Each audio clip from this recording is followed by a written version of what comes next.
Hey everybody, it's GoblinX, and welcome back to another Arena Direct. This time, another Duskmourn House of Horror Arena Direct, but this is also the very first Draft Arena Direct, so instead of playing best of one games of Sealed, we are playing a best of one draft this time around. It's the same entry fee and payout here. We have to get 6 wins before 2 losses, costs 5,000 gems to play, but if we do get those 6 wins, we get the exact same prize out. We get 2 play booster boxes of Duskmourn House of Horror. So I'm really excited for this. Always love playing the Arena Directs. Getting a chance to win some physical Magic cards by playing digital Magic is always cool, and I'm particularly excited for this one because I do prefer draft over sealed. So without further ado, let's just see where the cards take us today. All right, and here we are for our pack one, pick one. This is actually a really hard pick right off the bat because we have 2 incredibly powerful white spells, Enduring Innocence, a great card draw engine for a deck with a lot of power 2 or less creatures, and Sheltered by Ghosts being absolutely brutal removal. You cast this early in the game and you're even buffing up your creature with lifelink and ward 2. Super huge tempo removal spell there. There's also Oblivious Bookworm, which I think is potentially the pick here, at least an arguable choice here, because of the fact that there are 2 extremely good white spells here. So I think if we take Enduring Innocence or we take Sheltered by Ghosts, the next player is just going to take whatever we pass between the 2, and we'll be fighting for white with this player. But if white is open from the right, we'll still get 2 packs worth of good white spells. So I'm going to stick to it, and I'm going to take the Enduring Innocence to start us off here. For pick number 2, we could go for Boros. That is a great spot for Enduring Innocence. That's going to be a great card for the archetype that wants you to have a bunch of power 2 or less creatures, and then both of these cards care about that, so they both draft really well together, they play really well together, so I like that. I also like Osseous Stick Twister just as a generically quite powerful card. Paranormal Analyst is pretty specific to green-blue though, so I'm not super pumped about grabbing that for like blue-white. So I think it's really the Arabella or the Stick Twister here is very reasonable options, and just with how well the Innocence plays for a Boros deck, because that's a deck that cares about creatures of power 2 or less, I think Arabella is the pick. Pick number 3, Midnight Mayhem, is beautiful. That works excellently with both of our first 2 picks. It's just a great card for this archetype in general. We love to see that. Nothing else we would take nearly that highly for Boros, but Jump Scare's an okay trick. These are fine filler creatures as well. But yeah, easy Midnight Mayhem, and we're happy to see a couple Boros cards getting passed, so at least these players aren't immediately hopping into Boros on our right here. Pick 4 is our first miss here, but it's a pretty brutal miss. I think this card, or this pack, is pretty horrible for everybody. There's a very filler black removal spell, a very filler blue counter spell. These are like the best 2 cards in the pack outside of maybe Smoky Lounge, Misty Salon. That is great for the blue-red rooms archetype, but that archetype doesn't tend to play particularly well, so it's really not a great pack for anybody, but a particularly bad one for Boros here. Living Phone and Vicious Clown both tremendously filler. I don't really think anything here is worth speculating off color for, though, anyway, so I guess we just take the Vicious Clown. I mean, Vicious Clown into Midnight Mayhem does do a lot of damage out of nowhere that can bring this card slightly up from unplayable to fine filler, and we can run it in the deck. So a second copy of Midnight Mayhem, just huge whiplash going from last pack to that one. This one is just so much better, and yeah, really easy pick here. Pick 6, now we are getting later in the pack. We expect a lot of filler. Fear of Immobility, I guess, is fine top end. Stun a blocker, get some damage in with it. These are all really just filler creatures that are all just okay. I guess the Boiler Bilge's Ripper, when we have double Midnight Mayhem, might not be horrible. Generally, I like this in Rakdos, where you play a bunch of rooms that you're okay with sacking later, but if we've got a lot of random token production again with like double Midnight Mayhem, that does make Ripper maybe a little better, but I still think this card is so filler. It goes massively late anyway, and we can just find one later, so I'll still go with the Fear there.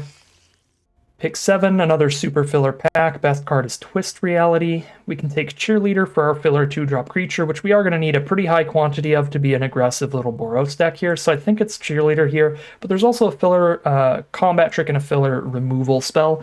Inferno I think is okay in like the Golgari and Rakdos decks. Those are pretty decent at hitting Delirium, but I find that Boros is really not the deck for hitting Delirium, so this really is just 5 mana deal 6. I also don't love the tap land in Boros, because Boros is one of the most aggressive archetypes in the format. We're not really going to do any splashing here, and we can very much get punished for playing a tap land and being unable to fully curve out 1-drop, 2-drop, 3-drop, 4-drop. You know, have to play a tap land somewhere there. Pick 8's a pretty easy Glimmerlight. This is great for any deck that's trying to get damage in, but particularly if you have other synergies for it, like if we get anything that has eerie triggers when an enchantment enters the battlefield, that'll be awesome. But it really looks fine in this deck. Pick 9, Most Valuable Slayer is nice for Boros because it is a power 2 creature, despite playing like a 4-mana 3/4 first strike, plus it has some good synergies we might be able to pick up with specific cards, but just any aggressive deck it's already good with, right? Like, it's going to help you get damage in where you wouldn't otherwise. Like, this thing only has 1 toughness. This is really not going to attack into anything unless we play Most Valuable Slayer, and then the Enduring Innocence gets to attack it as a 3-power first striker. Our opponent has to be able to block it with at least 4 toughness to kill it at that point. This can enable a lot of attacks we would not have had otherwise, so I think it's one of the better filler cards. Still definitely a little filler, but on the better end there. Pick 10, Manifest Dread's the best card, but for us, we're quite locked in here off of Arabella double Midnight Mayhem, so we kind of got to put blinders on at this point and not go anywhere else when we have such incredibly powerful reasons to be Boros. So we take one of the filler creatures. I'll go for variety and take the Escort here. Over just trying to play a million Vicious Clowns and hoping for Midnight Mayhem nonsense. I'm sure that we're the only deck in this draft pod that cares about Vicious Clown at all anyway, so we can probably get several, and I highly doubt playing a million is going to be the right option in the first place. It's just a little too high variance, a little too coin flippy. All right, pack 2, pick 1. A little bit of a bummer pack, but at least we get a nice efficient removal spell with Glassworks. 3 mana, deal 4, can blow up most of the early game creatures, plus it can do some extra damage later because we're going to be pretty aggressive, so unlocking the Shattered Yard could get the last few points of damage in for us, so I do like that. But I am sad that we opened up a green rare, blue, and Rakdos uncommons. Just none of the really powerful card slots were in Boros out of this pack, but hey, Glassworks will definitely get played. Pack 2, pick 2 is pretty filler again. Patch Plaything, technically a 2-power creature, so it works with the deck fine. If we run a million combat tricks, it gets better, but we don't have a ton right now. And that feeds super filler, but it's a 2-drop. Friendly Ghost, also power 2 creature. Good ETB effect. Be fine as well. I'll just take Friendly Ghost. Whatever we take here, it's going to be quite filler. Whew. Pick 3 Dissection Tools. Don't mind if I do. 5 mana for a 4/4 Death Touch lifelink, and you can sack a creature to move it around. That is particularly good in a deck with 2 Midnight Mayhem and a Glimmerlight for just tokens to sacrifice to this. That's absurd. This card is awesome. You can shove it into any deck. I'm really happy to see that here. Kind of pays off for the pretty weak pack 2, pick 1, and pick 2. Gives us quite a lot of power to the deck. Pick 4 now. I don't mind Glimmerseeker. I think that can be a pretty powerful card, but we are on 1 removal spell right now. I think this is an opportunity we need to scoop up another Glassworks or a Scorching Dragonfire. Scorching Dragonfire has efficiency going for it, plus it exiles, which is great. So it's better in a vacuum, but I do like to be able to kill slightly bigger creatures, and Glassworks can do that. These are quite even in terms of power level here, so I don't think we can really go wrong on this pick. So we'll go 1 and 1 here. We'll go for a Dragonfire and a Glassworks. Alright, well, we got another Dragonfire. So now we got 2 Dragonfire, 1 Glassworks. Looks pretty great. This one's a super easy pick. The only other option really is Jump Scare. Like, we're not going to Pyroclasm our own board. That's horrible. We're way too fast to care about the 3 mana Surveil 2 draw card, and Dazzling Theater and Prop Room just does not have a high enough impact on the game to be worth all of that mana you spend into it. So we'll just take the Dragonfire. This is definitely not a good Cursed Recording deck. We're going to have like 3 instants right now, 2 Dragonfire, 1 Jump Scare. This is not a good Ethereal Armor deck. We're only going to have a few enchantments. So Lionheart Glimmer for the top end of the curve seems fine. We're going to have a pretty wide board state. That plays pretty well with Midnight Mayhems, buffing all those little cards. But there were multiple options there, like there was also Most Valuable Slayer, some other stuff like that. Pick 7. I mean, despite not having that many enchantments, I still think Optimistic Scavenger is like so nasty. We still want to take it here. Still plays with Glimmerlight, Enduring Innocence, Glassworks, Fear, Glimmer. Yeah, I think Optimistic Scavenger is pretty nasty. Seized from Slumber, also a card that we could take there, but it is 5 mana to exile something if you're playing on the aggressive, which this deck really wants to do. It's not particularly good at clearing out a blocker. Pick 8, Ragged Playmate for the filler 2-drop creature. That's about it for the pack. Pick 9, another jump scare. Pick 10, we got the Patch Plaything all the way back around. That's probably better than Hand That Feeds. Not by like a whole ton. It's certainly a little filler, but should be fine for the deck. Yeah, and we do have like double jump scare now, which makes it a little better. Putting a dissection tools onto it would be really gross.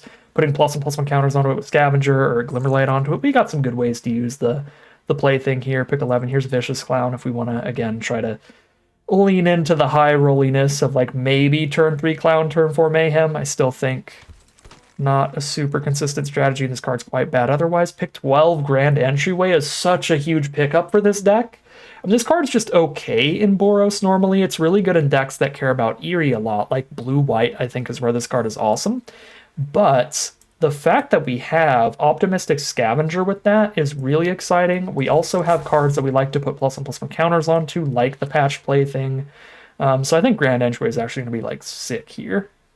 Pack 3, pick 1's a pretty hard choice. It's generally a pretty good pack. Our creatures are quite small. I feel like Waltz of Rage is going to be pretty awkward here. We're going to blow up our own like entire board and sometimes not even kill all the like big green creatures from our opponents or like 4/4s and stuff like that.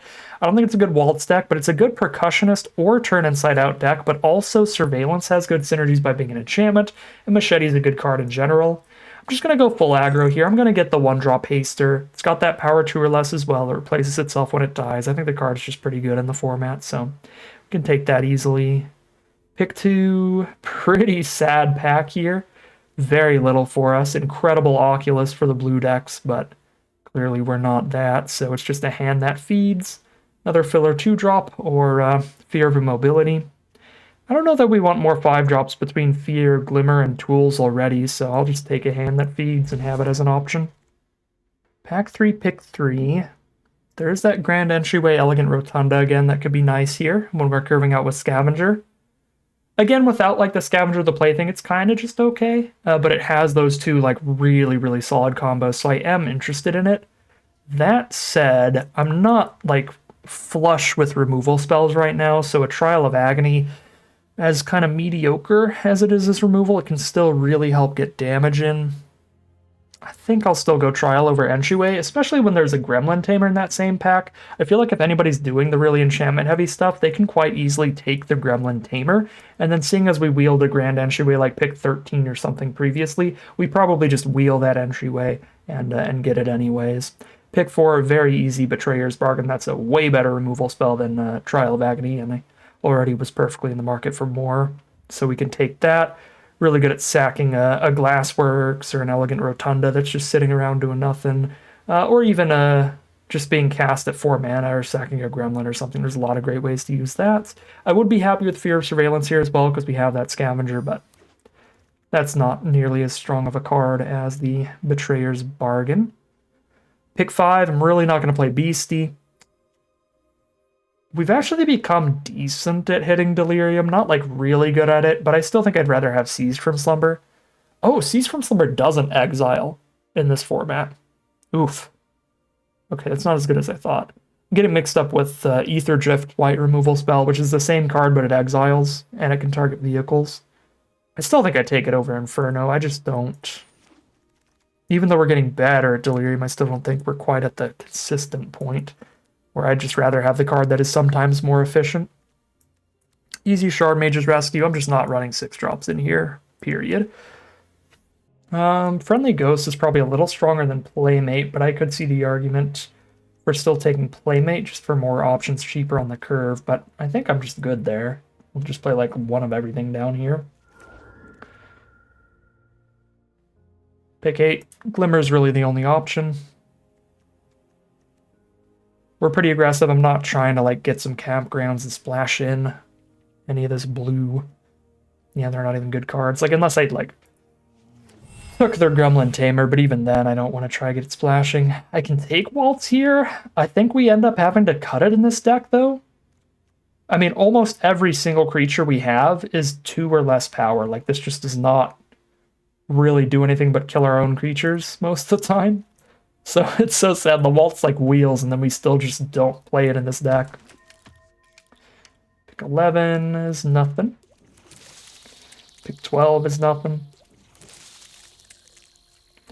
Solid little Boros aggro draft to start us off for this Arena Direct. This looks pretty fun, pretty spicy. We get to cut a lot of cards here. Probably cutting the clowns. Some other stuff. Living Phone for sure. I'll cut Living Phone before I cut the clowns. Although, I don't know. It's hard for Living Phone to miss in this deck, but still a very inconsistent card. A 2/1 for 3 mana is like really, really bad, so the death trigger has to really pay off for that. At that point, it almost feels like Living Phone is just like a 3 mana version of Percussionist, right? Because Percussionist is just 1 mana. It always draws a card when it dies. Living Phone is 3 mana for a 2/1 that might draw a card when it dies. I don't know. Living Phone is just such an awkward card. So we get to cut 9 cards out of this deck. Like to be at about 16 creatures for this one to be pretty aggressive. Curve out a lot. I have sorted to keep all the token producers and manifest cards up top as well to count those as creatures. So we've got 1, 2, 3, 4, 5, 6, 7, 8, 9, 10, 11, 12, 13, 14, 15, 16, 17, 18, 19, 20, 21, 22, 23. We can cut 6 creatures easily and 7 if the last creature seems weaker than some non-creature card. So let's just cut 6 right off the bat. Again, I kind of spoke my piece on Living Phone. Like, just compare the card to Percussionist, and it's just so bad. It has theoretically fun little combos in here. The fact that it could pick up any creature it sees in this deck pretty much is nice. Like, to maybe get Enduring Innocence, but still just a more inconsistent Percussionist, really. Fear of Immobility. I think we're a little high up on the curve for where I'd want to be, being pretty aggressive. And this is a power 4 creature versus these triggering all of the power 2 or less stuff plus having a really good ability, whereas this is just the really good ability. Doesn't look like an incredible Slayer deck at this point, honestly. Like, I kind of prefer just Friendly Ghost just come and give us that one big attack that Slayer would give, and then stick around as a flyer. We don't have like the really good Wombo combos with Most Valuable Slayer, like really, the dream is the 3 mana 4/2 haste that forces your opponent to block it. That's when you get really happy with Slayers. I think without that and with mostly just fine creatures already, I don't think the triggers are that exciting over just the ghosts. Definitely the Mayhems are the best 4-drops. There's no way we're cutting those. So a chance we cut this, but these first 2 are much quicker. I mean, I'm just going to cut them right now. In fact, at 3 mana, Hardened Escort's a little filler. Vicious Clowns are a little filler, but the Clowns are cute with Mayhems. They do trigger off of almost any creature in this deck. In fact, literally any creature in the deck except Dissection Tools.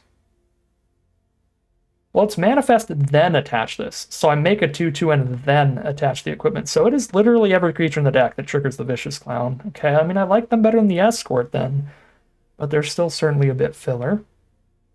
Entryway Rotunda, generally filler, but good with Plaything, good with Scavenger. It's 1 power creature and a room getting left behind. You can sack that room to the bargain, sack the 1/1 to a bargain. Kind of like it. Could see an argument against it, though.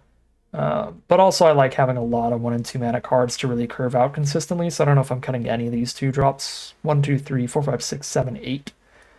8 2 mana or less creatures. Quite a lot. We could cut like 1 of our 2s, maybe.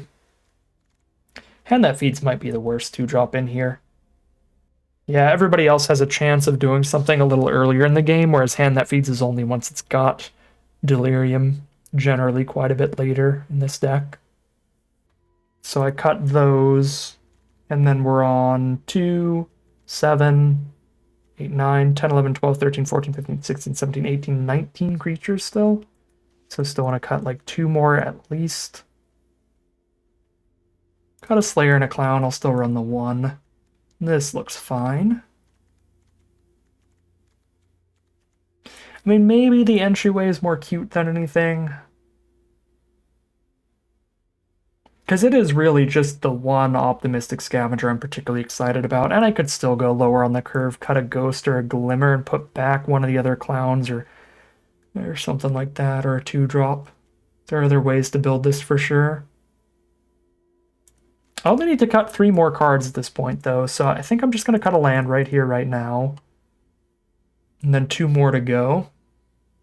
Trial of Agony is our worst removal spell, even worse than Seized from Slumber by a little bit.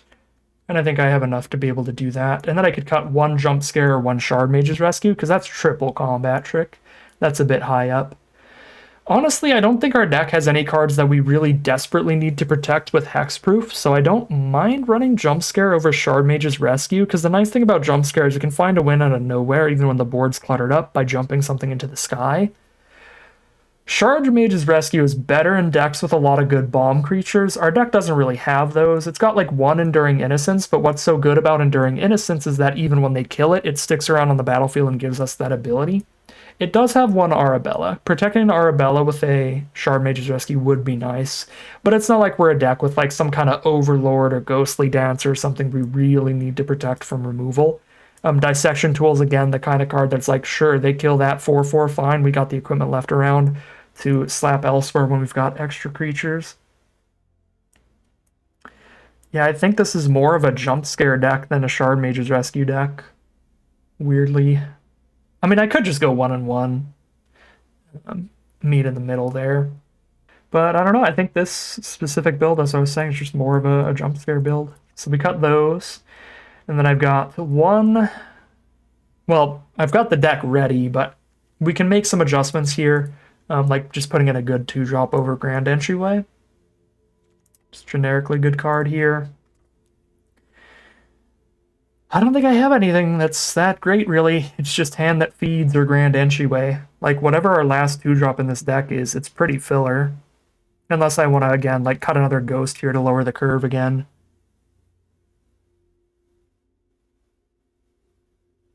Yeah, there's some last little adjustments we can do. I don't think they change the quality of this deck a whole lot.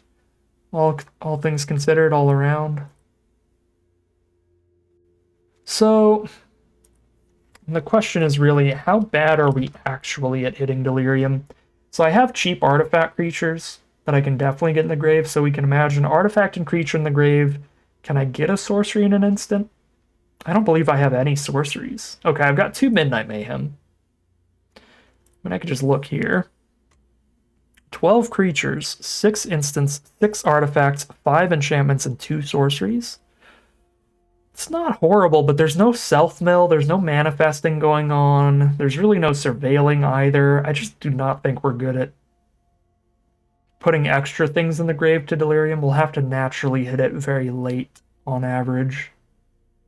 So, not really feeling Hand That Feeds still.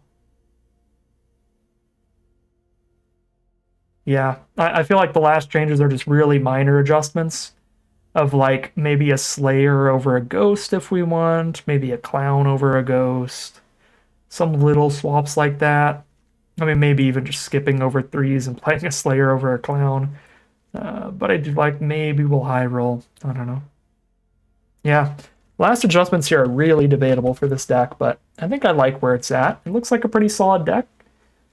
It's got decent answers to a lot of stuff with all this removal. It's got a pretty aggressive curve. It doesn't look quite so because we don't have the tokens up at the top right now again.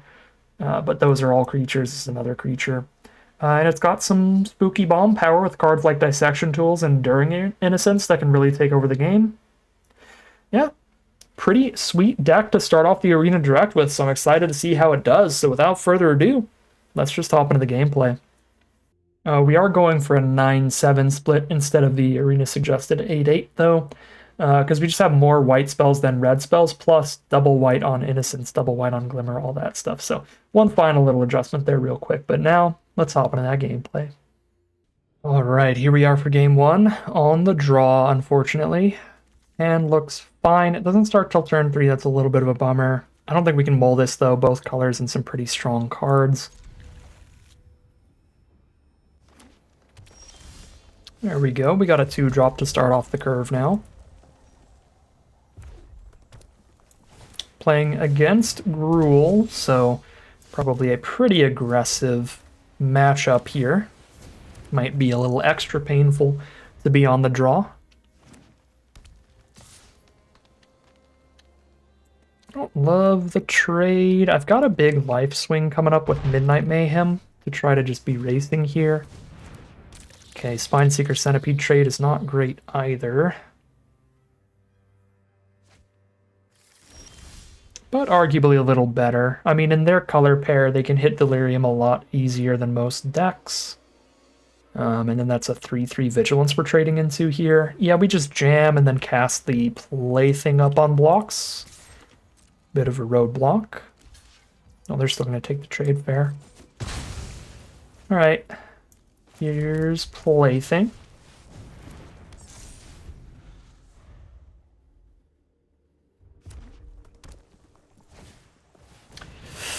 Yikes. Chainsaw's an incredible rare. It's a 2-for-1 removal spell, so 2 mana, 3 damage sorcery up front. That would already be a great card in draft, but it also is a gigantic equipment throughout the game. So even if they just top deck a 1/1 on like turn 12, that 1/1 is going to be like a 6/1. So every single creature they play forever is going to be relevant. Not wonderful. I'll say that for sure. Jam 3, gain 3, back to 19.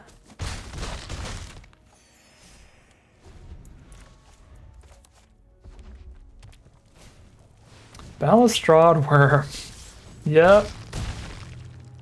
Getting bombed pretty hard here. I've got the bargain for that. That will exile it as well, so I don't have to worry about its reanimation ability. Plus I can afford to play Percussionist in the same turn, which is kind of spicy. Let's go ahead and do that. I don't think blocks on the hand that feeds are going to be particularly profitable yet. I'm just going to slam damage in here.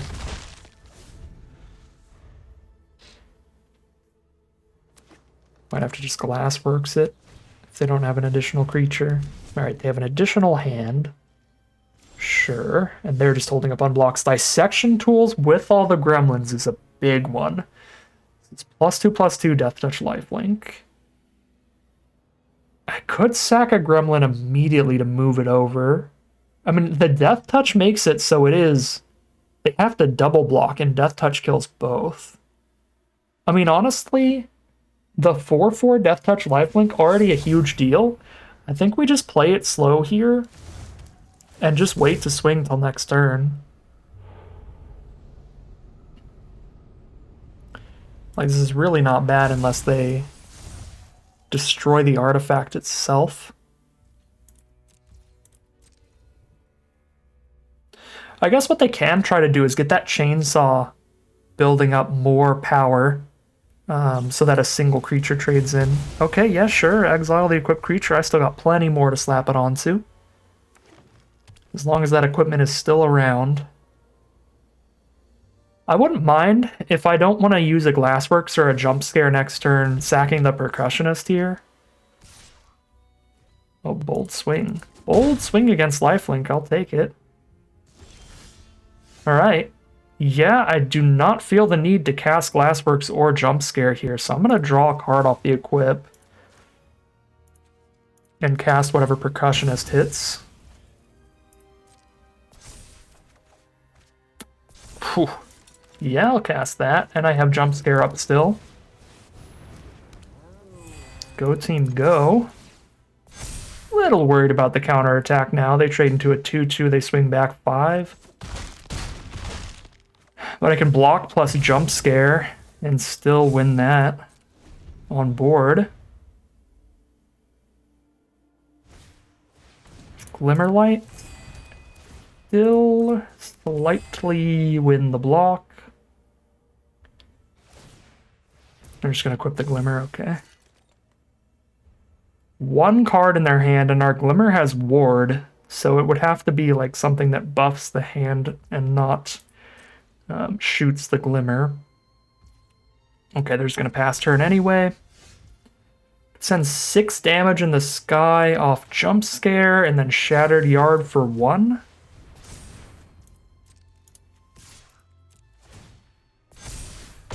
And this is why this is a better Jump Scare deck than Hexproof deck. That is a victory in game 1. I was real scared. Chainsaw into Balustrad's Spy, but all it takes is drawing your own bomb to reverse all that, and Dissection Tools absolutely wins us that game. We are 1-0 heading into game 2. Here we are for game 2 on the draw yet again. We've got a turn 2 Cheerleader this time, so the curve starts faster, but we don't have the 3-drop here unless they have something we really want to Glassworks. Still an absolute keep. We have both of our colors and some powerful spells again. They start with Veteran Survivor. On the play, 1 mana 2/1 to start off is sketchy. We get on to 18, and that also, if it survives... If it exiles 3 cards, it becomes massive. Alright. They're curving out. 1-drop, 2-drop on the play. Let's get the Cheerleader down. Scavenger's not a bad draw. Gives us a turn 3 play if we don't Glassworks. I mean, just a 1/1 is not the strongest turn 3 play, but if I don't want to Glassworks yet, then having the Scavenger out before Glassworks would be nice. Again, with Midnight Mayhem, I think we're just taking these hits early. Okay, that I think is bad enough to just Glassworks even pre-Scavenger. In a blue-white deck, every enchantment they play getting a counter on the board. Take another 4. There's Cursed Windbreaker. 2/2 flyer. If they manifested a creature, they can flip it up. Well, they're full Esper. They milled the black spell there.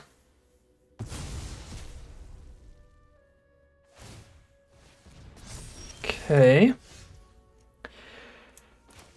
So they can't block any of the Midnight Mayhem gremlins, but I could still hold 1 back, and then they have to put Glimmerlight back onto Veteran Survivor to attack with that.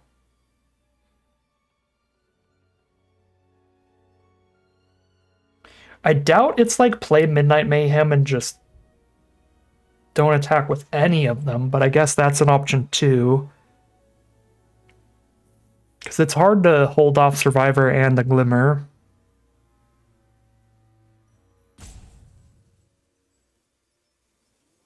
Yeah, even with 2 of them up. And I guess Cheerleader's getting held back regardless, so 1 Cheerleader and 1/1/1 holds the 2 off. We trade in. So yeah, 2... Send 2 in, gain 2 life.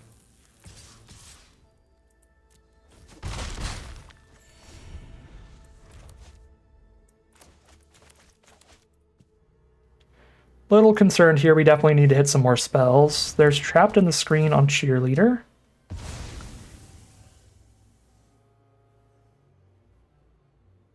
So no flyers left here. Yep, Trapped in the Screen gets them great attacks here. No blocks, we're down to 7. Come on, spells.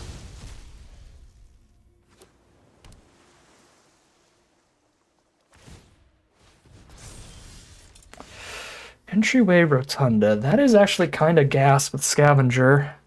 I can't do anything about the flyers on board. The Windbreaker's a really bad time, so we need to try to get them in a spot where they want to attack with everybody so we can kill all of their creatures so they can't just like re-equip Windbreaker to something else. I think I Rotunda over... I get 3 +1/+1 counters on this board instead of a 1/1 and 2 +1/+1 counters. Because I have the quantity of blockers set up. Let's just get the big quantity, or the big quality here, and raise their size. Yeah, I'd probably just do 3 2/2s, do I not?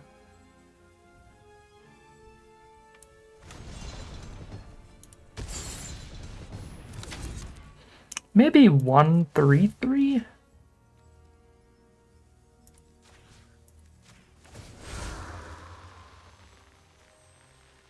I could go a 3/3, a 2/2, and a 1/1, or I could do 3 2/2s. Let's go 3/3, 2/2, 1/1.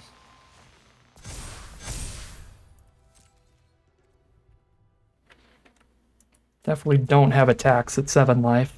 So we're really hoping for like an all attack here where we can kill all the creatures off of Jump Scare to block the Windbreaker card. Because otherwise, if they like just send in the Windbreaker card, I can jump scare and kill it, but then they just move the Windbreaker to another creature next turn and start killing us with that.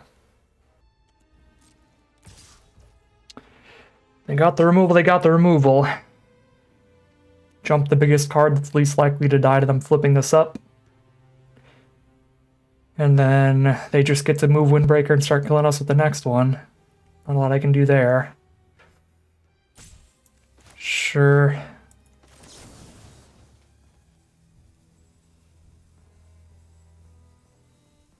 Yeah, blue-white has some 4/4s. It's hard for them to have 5/5s, though, so yeah, we do that. This is like a Fear of Falling or something. I guess if it was a Fear of Falling, they would have flipped it up pre-attacks. Oh, they got the Surgical Suite for that Scavenger they had earlier, and then they can unlock the Surgical Room and put a +1/+1 counter on their attacker each turn. And we have Flood here. We are taking 4 in the sky next turn because they Glimmer Light up the Survivor plus Hospital Room it. We are dying so fast. Okay. If I didn't play a land next turn, that actually is costing me here, because I could have unlocked both of these, which would have been certainly a big deal.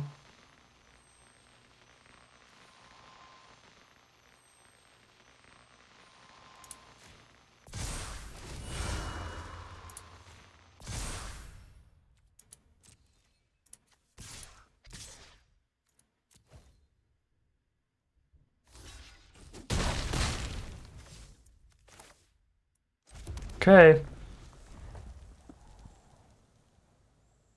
And this is on board a close enough race that maybe not playing a land one of these turns cost me the game here if I skipped on one. Because we would have had another 1/1, another +1/+1 counter, they'd be at 12 here. And then obviously the all attack crackback next turn is where we're trying to lethal, because we're dead in 2 swings. We got one more turn to try to kill them on a crackback. Oh, they actually hit for 6, not, or sorry, 5, not 4. Because I forgot about Scavenger's triggers. Scavenger triggers and Hospital Room triggers. For 2 +1/+1 counters on the Survivor. And then they exile a card that's got Hexproof. We're super dead on the next swing, but we were already super dead on the next swing. Yeah, we got one turn to kill them. And I'm not sure we can. Maybe could have. Again, maybe could have if I didn't skip a land here. Again, I'm not sure I did, but I might have.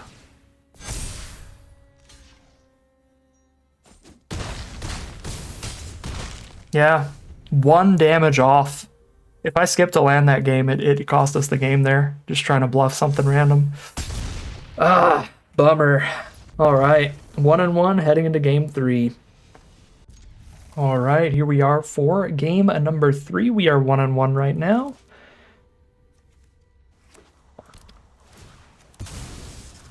Been on the draw every single game, which has been brutal. Last game we lost by a single point of damage, so were we on the play, we would have won for sure. Another Gruul matchup. Oh boy. Probably just Dragonfire the Gremlin before they get any value off of it. I can Glimmer Light on 3, play and equip in the same turn, get some decent value that way. Say no to Flood, kids. Everybody pray for no lands. Ah, you took too long. I blame you, chat. Alright, they're just holding a bunch of mana up, so they're probably just going to blow up Scavenger here. Flash creatures out of Gruul in this set. There's only like the 3 mana 3/2 in black, right? The 2 mana 2/1 in blue. I don't think I'm double buffing Scavenger here or anything. I think I'm just setting in a 2/2 Scavenger. I don't want to like fully load up the Scavenger and then have them just Scorching Dragonfire when I also put a +1/+1 counter on it. Okay, Bear Trap doesn't do anything. Bear Trap doesn't do anything. It will next turn, but they have to tap out for it. Kill one of our 2 things. That's kind of okay. Flesh Burrower, play a Death Toucher instead. Annoying. They have ways to blow up 3 creatures. Well, I guess the nice part here is that I don't actually really care about Scavenger that much. I guess I can have the Burrower trade with the Glimmer, then they have to Bear Trap the Scavenger.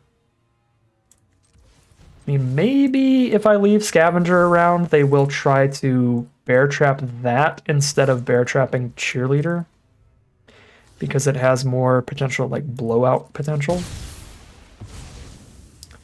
But I suppose we'll see what they choose to do here with the Bear Traps. I can't really afford to not get that extra power on the board right now. They can only Bear Trap one of the two.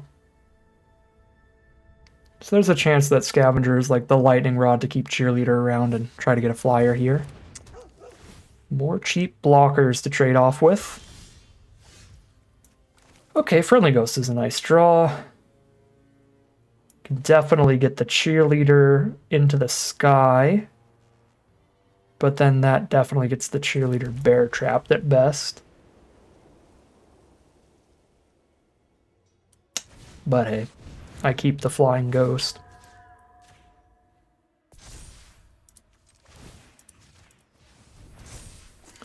Infinitely rather trade Scavenger for a Bear Trap than a Watchdog. So I'm not sending that in.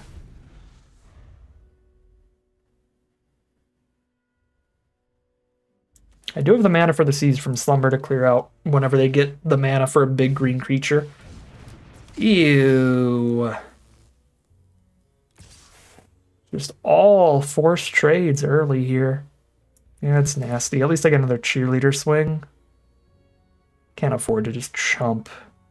Yeah.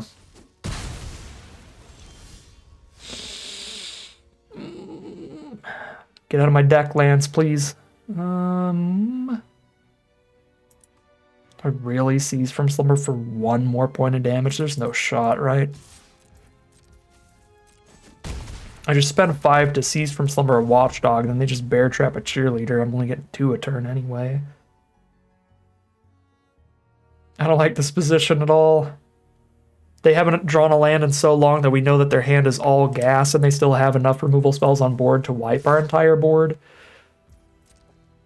We have got to draw into something. So no matter how we play it here, we're just kind of fingers crossed, waiting for something off the top.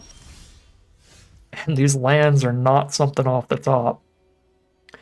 They can only Bear Trap one of the 2, and I have Seize from Slumber up if there is some really weird, crazy flash creature I'm not thinking of. There might be an untap trick in this format as well. But we've got the Seize from Slumber to stop any of that. Alright, it is just the Bear Trap, so we hit for 2 there at 7. Pass. I'm going to play out every land every single turn with this deck. We don't have anything that lets us discard a card and draw a card, and we saw last game that if I did hold a land at any point, then that would have cost us the game just bluffing there. Because we do have potentially expensive things to do when we draw into a big room or something, unlocking both the rooms in one turn, all that kind of stuff. Well, at least that exiles, I guess.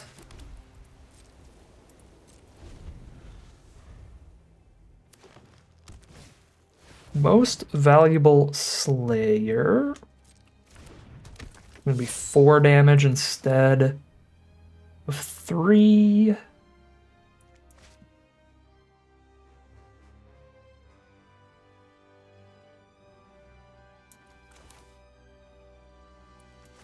Another exile the Watchdog.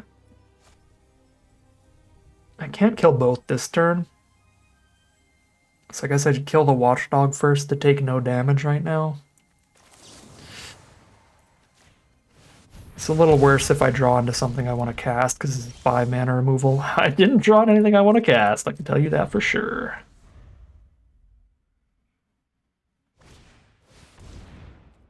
Fear of being hunted, most valuable Slayer combo. It's pretty gnarly.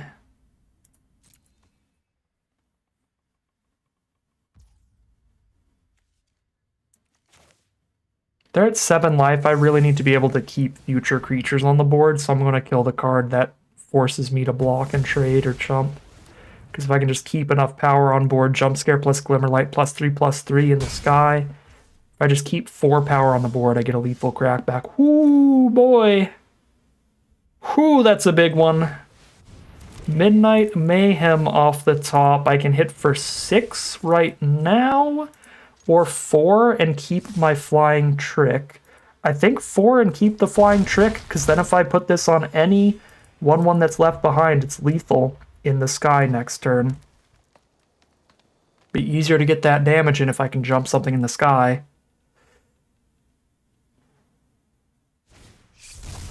That's a creature on the ground. No reach, no flying.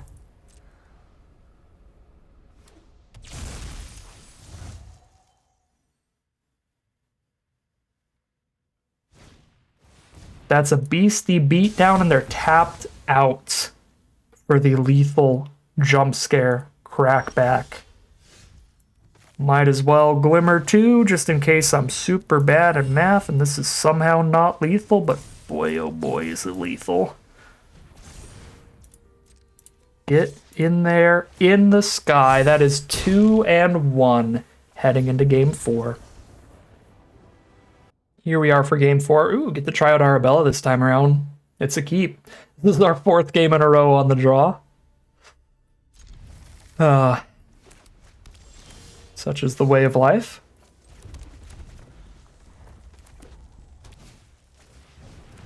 No. Don't just lose to being in the draw on the mirror, please. I have dissection tools to top off the curve. Midnight Mayhem to go with Arabella. The hand looks really good. They do have the Glassworks for Arabella, which is pretty disgusting on the play to get the curve out plus swing in. We missed the 3-drop.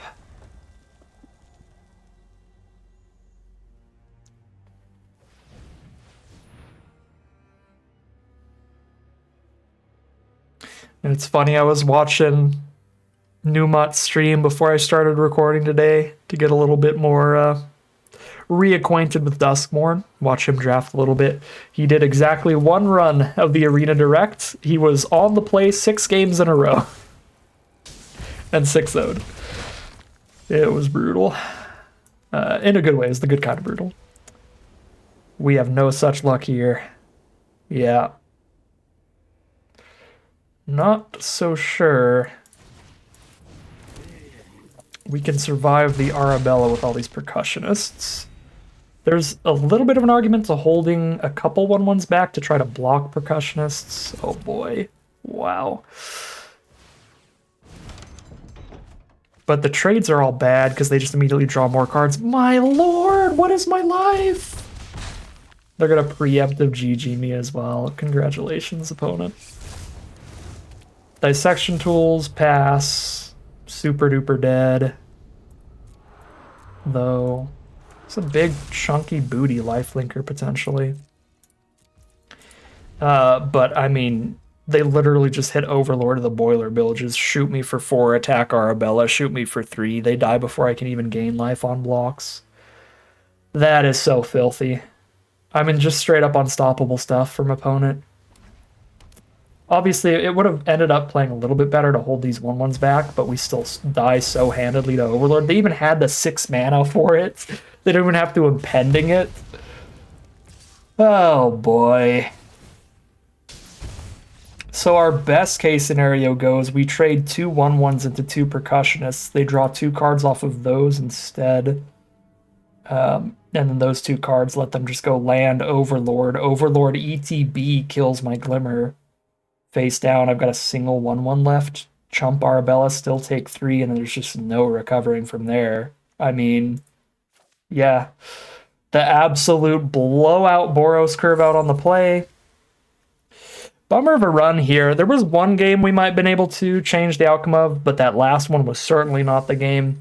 I did take a peek back on the footage of our first loss, and I did not skip playing a land drop at any point there, so there was no way that we could have activated everything that we wanted to activate to get lethal in that one final turn. But if I did play slightly more aggressively earlier, It is 100% possible we could have gotten one more point of damage in there. I don't think there was like a punt at any point where I really played way too defensively. Because we were at such a low life total, we had to be worried about cards like Lionheart Glimmer or combat tricks and stuff like that. So playing a little more defensively, having like a 1-1, a couple 1-1s and a 2-2 back, to be able to block those kind of kills, like it was a reasonable line. But with the way that the game played out, we needed to be just slightly more aggressive and ship in one more damage at that point. So, yeah. That's the one spot things could have changed. It was possible to win that game. Just being slightly more aggressive. Outside of that, just Magic being Magic, baby. On the draw 4 times in a row today. Get absolutely blown out by Mythic Overlord. It is what it is. I'm still really happy with the deck that we drafted. And again, I don't think we played it out wrong. Super wrong at any point. Not to the point of calling anything a punt, but again, had we been more aggressive in our one loss, we probably could have pulled out the win. Just because of the way that we drew. The fact that we drew into the Glimmer means that playing slightly more aggressively would have been better in the long run, but had we drawn into like Glassworks, Dragonfire type stuff, it would have played better to be as defensive as we were. So it's really a push and a pull there.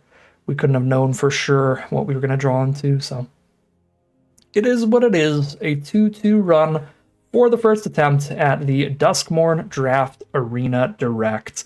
Biggest overperformer here goes to Jump Scare. I mean, that won both of our wins just out of nowhere. Those board stalls, and then our opponents trying to be stable, and oops, Jump Scare, you're dead. So I'm really happy with our choice to run those over the Hexproof Trick.